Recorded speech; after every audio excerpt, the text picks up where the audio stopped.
బట్టలపై శివాజీ చేసిన వ్యాఖ్యల దుమారం చిలికి చిలికి గాలివానగా మారుతోంది. తాను మాట్లాడిన దాంట్లో అన్పార్లమెంటరీ పదాలు వాడారని, దానికి క్షమాపణలు శివాజీ చెప్పినప్పటికీ రచ్చ మాత్రం ఆగడం లేదు.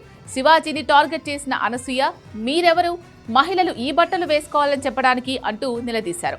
నా బాడీ నా ఇష్టం, నా బాడీకి ఏది బాగుంటుంది అనిపిస్తే దానినే వేసుకుంటాను అని చెప్పారు. ఇప్పుడు ఇదే ఇష్యూ మీద సింగర్ చిన్మయ్ సోషల్ మీడియాలో ఒక పోస్ట్ పెట్టారు.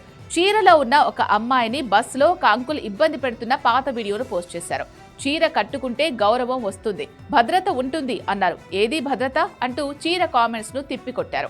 ఈ పోస్ట్ ఇప్పుడు సోషల్ మీడియాలో వైరల్ గా మారింది. హీరోయిన్లు వేసుకునే బట్టలపై శివాజీ చేసిన వ్యాఖ్యల దుమారం చిలికి చిలికి గాలివానగా మారుతోంది. తాను మాట్లాడిన దాంట్లో అన్పార్లమెంటరీ పదాలు వాడారని, దానికి క్షమాపణలు శివాజీ చెప్పినప్పటికీ రచ్చ మాత్రం ఆగడం లేదు.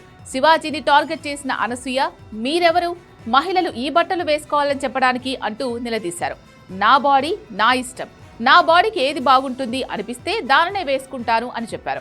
ఇప్పుడు ఇదే ఇష్యూ మీద సింగర్ చిన్మయ్ సోషల్ మీడియాలో ఒక పోస్ట్ పెట్టారు. చీరలో ఉన్న ఒక అమ్మాయిని బస్సులో ఒక అంకుల్ ఇబ్బంది పెడుతున్న పాత వీడియోను పోస్ట్ చేశారు. చీర కట్టుకుంటే గౌరవం వస్తుంది, భద్రత ఉంటుంది అన్నారు. ఏది భద్రత అంటూ చీర కామెంట్స్ ను తిప్పికొట్టారు. ఈ పోస్ట్ ఇప్పుడు సోషల్ మీడియాలో వైరల్ గా మారింది.